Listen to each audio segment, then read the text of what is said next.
Dear students, जे advance 2025 paper 1 का हम question discuss करते हैं जो पूछा गया है न्यूमेरिक रेस्पॉन्स के अंदर, जहां पर कोई नेगेटिव मार्किंग नहीं है और सही होने पर +4 मिलने वाले हैं। इस सेक्शन के अंदर ये पूछा गया है और अप टू 2 डेसिमल प्लेसेस तक आंसर की रिक्वायरमेंट होगी, तब उसको करेक्ट माना जाएगा। क्वेश्चन की बात करते हैं तो वेक्टर के ऊपर ये क्वेश्चन है। क्वेश्चन बहुत ही एक एवरेज लेवल का क्वेश्चन है, बल्कि मैं कहूंगा कि ये वन ऑफ द क्वेश्चन वो है जिसको स्टूडेंट ने सबसे ज्यादा सही किया होगा, अगर उन्होंने वेक्टर 3D की ठीक ठाक प्रैक्टिस कर रखी है और रिवीजन कर रखा है। तो आइए पढ़ते हैं क्या पूछा। They are 2 points m and n in xy plane. mn denotes a vector from m to n and 0 denotes the zero vector. ये एक जनरल डेफिनेशन बता रखी है कि क्या हो रहा है। दो पॉइंट अगर mn है xy प्लेन के अंदर तो ये वेक्टर को रिप्रेजेंट करता है और जीरो के ऊपर साइन जीरो वेक्टर है। ठीक है, जनरल नोटेशन जो होता है। Let p q r be the three distinct point in xy plane. Let S be the inside the triangle of PQR. PQR इसके अंदर एक S पॉइंट है, कहीं पर बोला गया है Let S be the point inside the triangle PQR। फिर एक डेटा हमें गिवन है ये। तो देखिए, हमें काम करते हैं, ये जो ऑर्बिट पॉइंट है इसी को हम ओरिजिन ले लेते हैं as origin,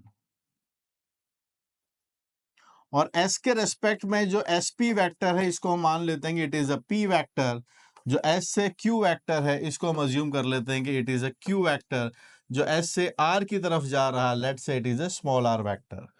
so let's assume few vectors. Now what is given to us, उसको देख लेते हैं।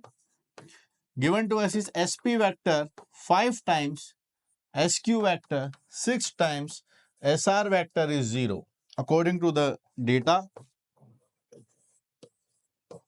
ये हमारे पास से एक डेटा बन के आता है, इस रिलेशन को यूटिलाइज करेंगे। सो डियर स्टूडेंट्स, जे की मैथमेटिक्स अगर आप स्ट्रॉन्ग करना चाहते हैं तो मैथमेटिक्स की जितनी भी ब्रांचेस है, जितने भी सेगमेंट्स है, सबको स्ट्रॉन्ग करना होगा। चाहे बात हाई स्कोरिंग कैलकुलस और अलजेब्रा की हो, या फिर उसके बाद जो कोऑर्डिनेट ज्योमेट्री और वेक्टर 3D, या हम सबका जो फाउंडेशन है मैथमेटिक्स का पूरा, ट्रिग्नोमेट्री की बात हो, ये पांचों बुक्स रिटन बाय मी ओम शर्मा और पब्लिश्ड बाय पियर्सन पब्लिकेशन के आपके लिए अवेलेबल है। थ्योरी के साथ गिवन है, पीछे एक्सरसाइजेस भी है और कंप्लीटली विद सॉल्यूशन है। इसको अपनी स्ट्रेंथ बनाइए।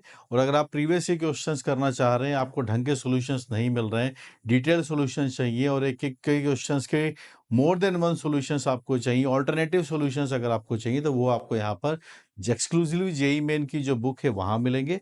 और जेई मेन्स और एडवांस के जो 48 ईयर्स की बुक है उसके अंदर भी आपको मैथमेटिक्स के सॉल्यूशंस वहाँ पर देखने को मिलेंगे। और मुझसे पढ़ने के लिए you can definitely install the app Uplift JEE app. यहाँ पर एक नंबर भी फ्लैश हो रहा है जहाँ पर आप अपनी मेंटरशिप के लिए मुझे मैसेज कर सकते हैं। और यूट्यूब चैनल जहाँ पर ढेर सारे वीडियोस आपके लिए फ्री में अवेलेबल है, फटाफट से आप इस चैनल को सब्सक्राइब कर लीजिए। Thank you guys, keep learning.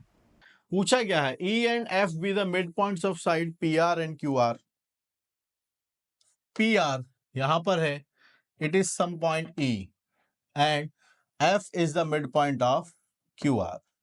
तो एक बात बताइए, अगर ओरिजिन के रेस्पेक्ट में हमने इसको बनाया कि ये P वेक्टर है, पोजीशन वेक्टर, ये Q वेक्टर है, ये R वेक्टर है, तो मिड पॉइंट के अकॉर्डिंग हम इसको क्या लिख पाएंगे, ये दोनों का मिड पॉइंट है तो P प्लस R बाई 2 और F बन जाएगा आपके पास से Q plus R by 2।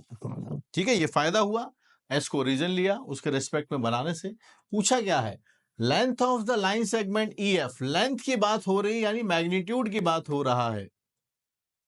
EF vector का मैग्नीट्यूड निकालना है और हमें ES वेक्टर का मैग्नीट्यूड भी निकालना है। EF क्या है, बाद वाले में से पहले वाले को सब्सट्रैक्ट कर देंगे, SF माइनस SE। आपके पास यहां से SE क्या बनेगा उसके बारे में बात करेंगे हम।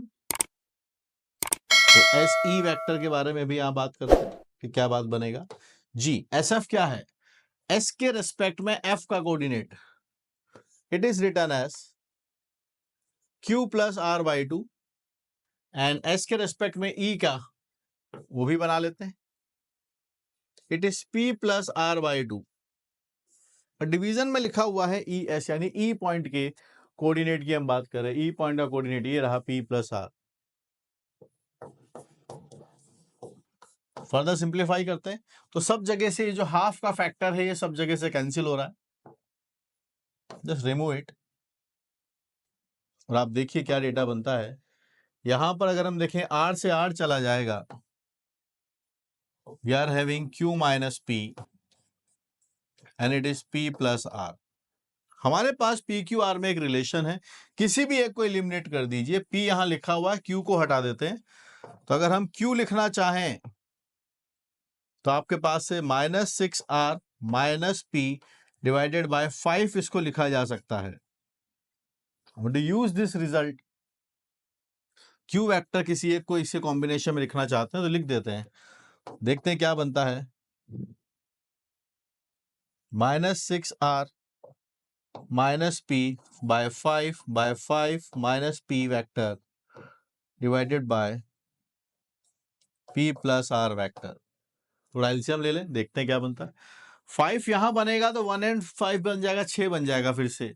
तो जो ऊपर लिखा है वही नीचे लिखा है। अगर आप थोड़ा ध्यान दें तो हमारे पास से -6/5 का मॉड आता है। ऊपर लिखा हुआ है mod of r plus p, नीचे भी लिखा हुआ है mod of r plus p. दोनों कैंसिल हो जाते हैं। We are having 6/5। हमें डेसिमल तक लेकर जाना है, डिवाइड कर देंगे तो आपके पास से आ जाएगा 1.2। अब बताओ बच्चों, कौन कहता है जे एडवांस का पेपर टफ आता है? अरे कुछ सवाल तो उसके अंदर जरूर ऐसे होते हैं जो अब डुएबल होते हैं। तो आपका आंसर इसके पास से आने वाला है 1.2। 1.20 भी लिखोगे तो भी आपको मार्क्स मिल जाएंगे। ठीक है, तो फेयरली एक क्या कह सकते हैं कि मीडियोकर लेवल का क्वेश्चन है, बनाने वाला है, मार्क्स आने चाहिए। मार्क्स कितने मिलते हैं हमें इसके अंदर? +4 मार्क्स इसके अंदर हमें मिल जाते हैं। जिस एग्जामिनेशन में 30-40% अगर हमारे पास मार्क्स आ जाए तो IITian बन जाते हैं। ठीक है, थोड़ा सा बेटर करने की बात करें तो जरूर इसके अंदर मैथमेटिक्स के अंदर हम मार्क्स को स्कोर कर सकते हैं।